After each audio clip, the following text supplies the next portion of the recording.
Good morning good morning good morning. সবাই কেমন আছে বন্ধুরা? নতুন আরেকটা ব্লগে অনেক অনেক স্বাগত আর অনেক অনেক ভালোবাসা তোমাদের সবাইকেই জানাচ্ছি। আমরা খুব ভালো আছি। আর আজকে হলো 11ই জুন মঙ্গলবার, 11ই জুন মঙ্গলবার। আর সকাল সকালে যে জেঠু দিয়ে দিলেন আম, আমি গেছিলাম একটু ওইদিকে ডাস্টবিনটা দিতে, ডাস্টবিনের গাড়ি এসেছিলো, তো ডাস্টবিনটা দিতে গেছি। দিয়ে আসার পথে জেঠু বললো যে দুটো আম নিয়ে যা, তো এই করে এই যে আমাকে আম দিলেন। তো এগুলো এখন সকালে ব্রেকফাস্ট হবে, মুড়ি চিড়া দুধ এগুলো আছে, ওগুলো দিয়ে আম কেটে কেটে দেবো, সোনু খাবে আমি খাবো। তো এই দিয়েই চলো ব্রেকফাস্টটা করে নিই। আর তার আগে ব্রেকফাস্ট করার আগে চলো ঘরটা ঠিক করে নিই, বিছানাপত্রগুলো সব ঠিক করে নিই, নিয়ে তারপরে ব্রেকফাস্ট করি। সোনু জানি না কোথায় গেছে, ঘুম থেকে উঠে মনে হচ্ছে আয়ুষের কাছে ছুটে চলে গেছে বা ছাদে গেছে। ছাদে হয়তো যাবে না, ছাদে যায় না ও একা, হয়তো আয়ুষ খেলছে তখন যায়, নাহলে আমি যদি যাই তখন যায়। তো আমার মনে হচ্ছে এই আয়ুষের কাছেই গেছে আর কি। তো চলো সকালের কাজ বাজ সব পড়ে আছে করি। আর সকাল সকাল একটুখানি ক্রিম টিম লাগিয়ে ফ্রেশ দেখছো, কারণ মানে মাথাটা তো আঁচড়ালে না ফ্রেশ হলে কাজগুলো করতে এনার্জি আসে, ভালো লাগে। আর এই যে টপটা তোমাদের দেখানো ছিল, টপটা দেখাইনি কালকে। আর রাত্রেবেলা খাওয়া দাওয়া সেরে কাজগুলো সব কমপ্লিট করে সোনু ঘুমোতে লেট করবে বলে তাড়াতাড়ি আমি শুয়ে পড়েছিলাম। তারপরেও একটুখানি লেট হয়েছিল শুতে, মানে ঘুমোতে শোনার। ওই জন্য সোনুর জন্য তাড়াতাড়ি ঘুমিয়ে পড়ে, সেই জন্য আর রাত্রে আর বকবক করিনি, টাইম পাস করিনি, ওকে তাড়াতাড়ি ঘুমানোর চেষ্টা করেছি। তাই জন্য আর কি রাত্রে দেখাতে পারিনি, তাই সকালবেলা তোমাদের সামনে চলে আসলাম এটা দেখাতে। চলো এখন আজকের দিনটা কীভাবে কাটে, কীরকম হয় সবটাই তোমাদের সঙ্গে শেয়ার করবো, সাথে থাকো।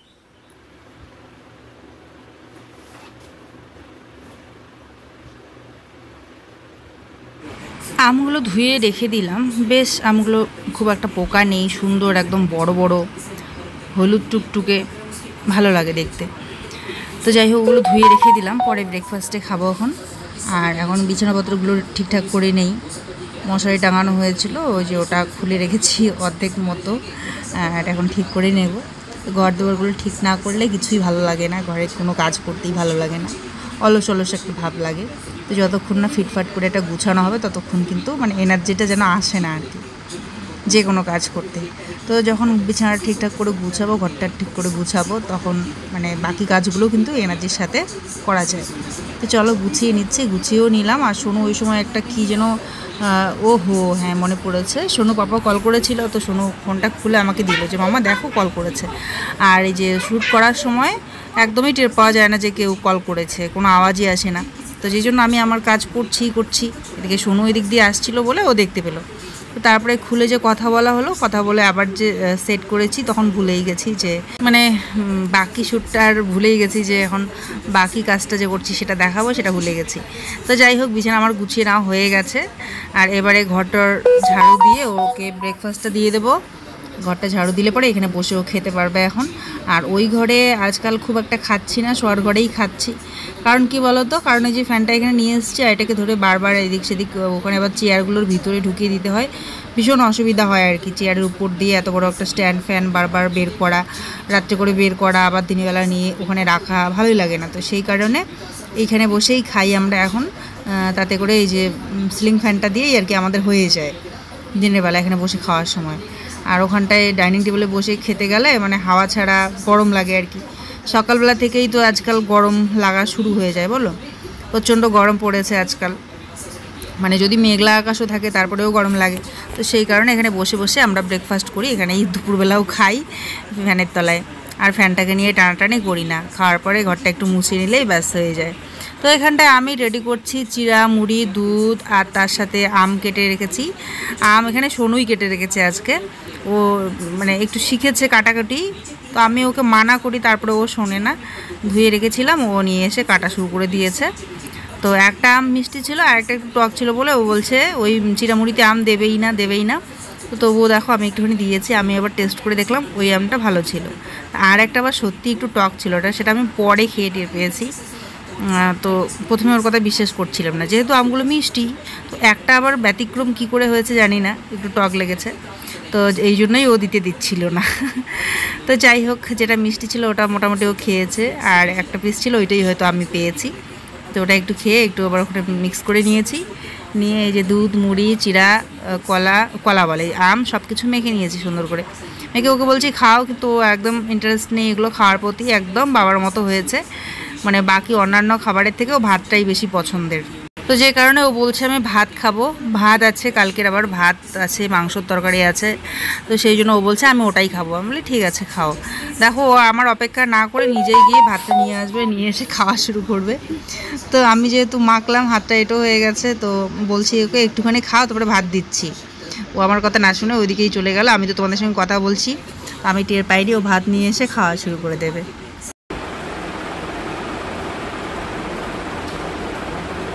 মিষ্টি আচ্ছা, একটু হালকা টক হবে, তবুও বলছে টক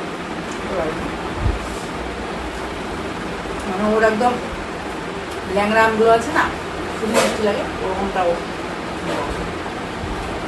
গাছের আম তো একটু ওরকম হয়, গাছের আমের আলাদা টেস্ট, ওগুলোর আলাদা, তাই না? ভালোই আছে আমটা, পোকা নাই একদম, হঠাৎই একটু ভালো যেটুকের মাঝে।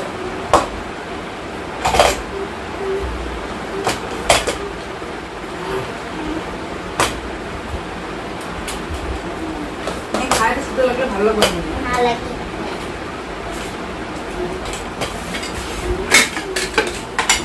ভাত খাবো। হ্যাঁ একবার কথা বলে শুনিয়ে না।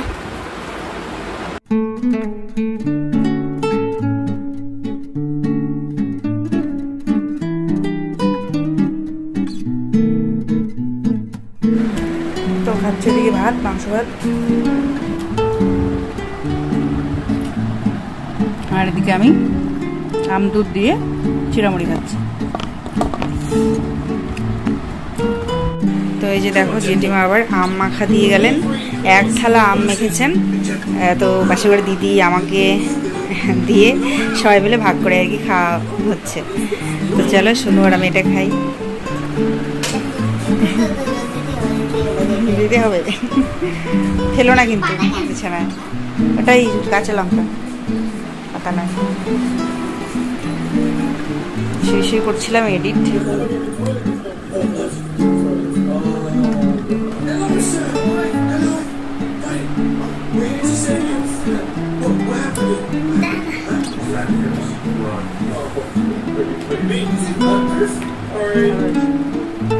I'm so sorry.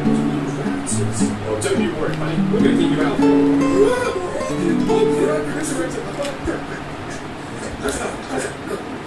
Now, what do we do about this? লবণ লঙ্কা চিনি দিয়ে মাখা হয়েছে। গাছের আম যেহেতু একটু টক থাকে হালকা করে, তো এরকম হালকা একটু মেখে নিলে কিন্তু দারুণ টেস্টি লাগে। এই দেখো পম্পা শাড়ি নিয়ে এসছে আমার জন্য, পাশে করে দিদির জন্য শাড়ি দিতে গেলাম। এই দেখো কী দরকার ছিল বললাম, বলে না ছোটো মোটো একটা গিফট আমার তরফ থেকে। তো এটা হচ্ছে ভালোবাসা, এটা ছোটো মোটো নয়, খুব সুন্দর হয়েছে শাড়িটা।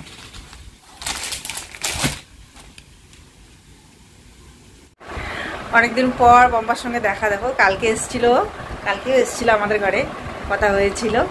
তো আজকেও আসলে ও নিয়ে এসছে আমার জন্য একটা গিফট, ঘরে দেখালাম।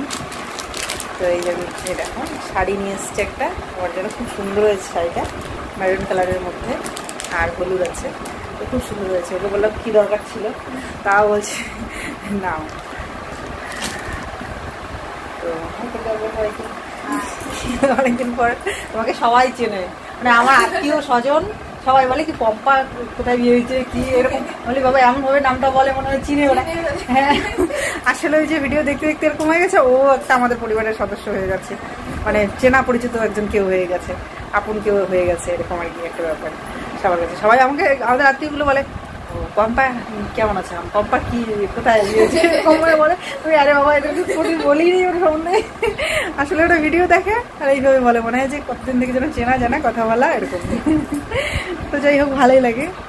তো ওকে নিয়ে এসছে কালকে জেঠিমা আর আয়ুষ, ওরা না গিয়ে নিয়ে এসছে। বিয়ের পর একবার তো নাইয়র, আমরা নাইয়র বলি, বিয়ের পর নিয়ে আসাটাকে, সেটা আনতে হয়।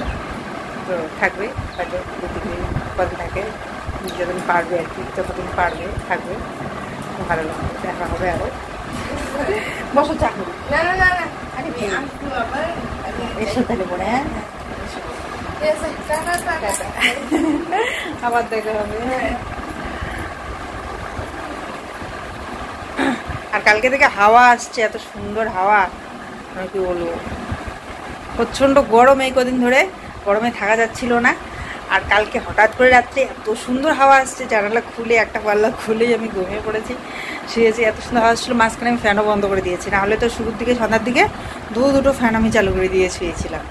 তারপরে এত সুন্দর হাওয়া দেখে ফ্যানগুলো বন্ধ করে দিয়ে হাওয়া খাচ্ছিলাম। মাঝখানে একটু 12টার সময় ব্যালকনিতে বেরিয়েও সোনু তখন ঘুমায়নি, মানে ঘুমাচ্ছিল, শুয়েছে। আমি বললাম বাবা আয় একটু হাওয়া খা, কারণ সারাদিন এত গরম গেছে আর এত সুন্দর হাওয়া, মানে চাই নেই যে ও মিস করুক। দুজনে মিলে একটু ব্যালকনিতে চেয়ারে বসে হাওয়া খেয়েছে কিছুক্ষণ। তারপরে দেখি 12টা পার হয়ে যাচ্ছে। আমি বলি বাবা তুই ঘুমিয়ে পর, অনেক রাত হয়ে যাচ্ছে। ওকে ঘুম পাড়িয়ে দিয়ে আমি এই যে জানালাটা খুলে দিয়েছি, এদিক দিয়েও সুন্দর হাওয়া আসছিল।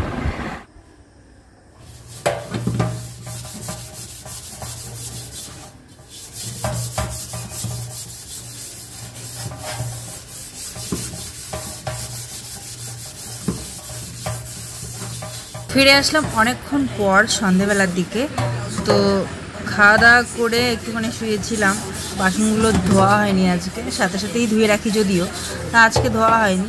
তো বাসনগুলো এখন ধুয়ে নিচ্ছি। বাসনগুলো ধুয়ে রাত্রেবেলায় রান্নাবান্না করতে হবে। তো আজকে ভাবছি একটুখানি সেদ্ধ ভাত করবো, অনেকদিন ধরে সেদ্ধ ভাত খাওয়া হয় না। আর কালকে যেহেতু মাংস খেয়েছি আর অর্ধেকটা আছে, আর ভালো লাগছে না। কালকে খাবো আরও মাংস, একদিন পর খেলে তো ভালো লাগে, পর খেলে ভালো লাগে না। তো সেই কারণে রাত্রেবেলা এখন সেদ্ধ ভাত করবো। বাসনগুলো ধোয়া আমার কমপ্লিট হয়ে গেল, সমস্ত বাসন ধুয়ে এখানটায় রেখে দিলাম।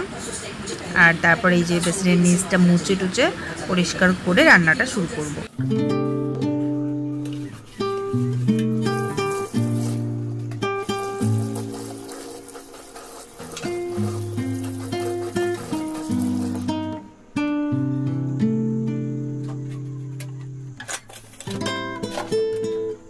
এখানটায় এক বালতি কাপড় ধুয়ে নিলাম, মানে ঘুমিয়েছিলাম একটু দুপুরবেলা, তো সেই জন্য ধোয়া হয়নি। তো এখন ধুয়ে নিলাম, কালকে সকাল সকাল এগুলো মেলে দেবো। কমফোর্ট দেওয়া আছে, সুন্দর সেন্ট করছে, তো কোনো অসুবিধা নেই। ভালো করে নিংড়ে নিয়ে রেখেছি। আর এদিকে রান্না করেছি রাত্রেবেলা সেদ্ধ ভাত। সেদ্ধ ভাতের কী শেয়ার করবো রেসিপি, রান্না তাই করেই নিলাম। এখন দেখাচ্ছি তোমাদের। শুকনো মাছ আছে, সাথে লবণ তেল নিয়েছি, ঢেঁড়স সেদ্ধ, পেঁয়াজ নিয়েছি, আর এখানে আলু মাখা। তো এই হচ্ছে আজকের আমাদের রাত্রে সিম্পল খাবার। কালকে যেহেতু মাংস খেয়েছি, আজকে আর ইচ্ছে করছে না, পরপর আর একটু আছে, অর্ধেক খেয়েছি, অর্ধেক মতো আছে, কালকে করবো। তো এখন আজকে রাত্রেবেলা সেদ্ধ ভাত হবে। এদিকটায় সোনুবাবু খেয়ে নেওয়া হয়ে গেছে, ওর খেয়ে নিয়েছে সেদ্ধ ভাত, মার ভাত। অনেক দিন পর আজকে খাচ্ছি। কেমন লেগেছে? ভালো। ভালো, খাও। সোনুবাবু পড়াশোনা করলো, পড়াশোনা করে এখন খাচ্ছে, খেয়ে দিয়ে ঘুমোতে হবে। হ্যাঁ, পাপার সঙ্গে কথা বললো, বলে টলে এখন খাচ্ছে। কাপড় চোপড় ধুয়েছি, ধুয়ে টুয়ে বাথরুম টাথরুম যেহেতু সাফ করেছি, তো বাসন টাসন ধুয়েছি, মানে অনেক কাজ করলাম সন্ধ্যাবেলা থেকে। কাজ করতে করতে এতটাই ঘেমে গেছি, গরম লাগছে, তো স্নান করে নিলাম মাথাটাতে ধুয়ে, তাই ভেজা মাথাটা। তো স্নান টান করে এখন বসে পড়েছি খেতে। চলো খাই, খেয়ে দিয়ে পরে আসছি। তো বন্ধুরা, মেয়ে হয়ে জন্ম নিয়েছি, শ্বশুরবাড়ি তো যেতেই হবে, তাই না? তো সেইভাবে পম্পাও গিয়েছে। তো ওকে ছাড়া একদম বাড়িটা খালি খালি লাগতো, ওর সঙ্গে অনেকটা সময় কাটতো, মাঝে মধ্যে দেখা হতো, গল্প হতো, আড্ডা হতো। সেই জিনিসটার হতো না, মিস করতাম। তবে অনেক দিন পর আজকে দেখা হয়ে ভীষণ ভালো লাগছে। আশা করছি তোমাদেরও খুব ভালো লাগবে। বলো, আমি বাসনটা ধুয়ে আসি, এটোটা মুছে এসে দেখো ঘুমো দিয়ে দিয়েছে। সাথে মাংকিটাকে নিয়ে শুয়েছে, এটা ওর বন্ধু, সবসময় এটাকে সাথে নিয়ে শুয়ে। ও মিথ্যে মিথ্যে ঘুমোতে হচ্ছে, সত্যি সত্যি নয়। আচ্ছা আচ্ছা, ঘুমো ঘুমো। না, ঘুমো দিয়েছে, ঘুমো দিয়েছে। ওরা আজকে তাহলে আসছি, ঘুমিয়ে পড়বো, অনেকটা রাত হয়ে গেছে। আবার ফিরে আসবো কালকে একটা সুন্দর ব্লগের সঙ্গে। ততক্ষণ পর্যন্ত তোমরা সবাই খুব ভালো থাকবে, সুস্থ থাকবে। আর শুভরাত্রি, অসংখ্য ধন্যবাদ ভিডিওটা দেখার জন্য। টাটা, বাই করো, বাই। Good night. নাইট। তো এখানে চলছে এখন ডেমো, যে ওটা ও হাই তুলেছিল, ও হাসেনি। আচ্ছা আচ্ছা ঠিক আছে, মেনে নিলাম তাই। তো সেটাই এখনও ভিডিও করে দেখছে যে কীরকম লাগছিল ওকে দেখতে। চলো বাই বন্ধুরা, শুভরাত্রি।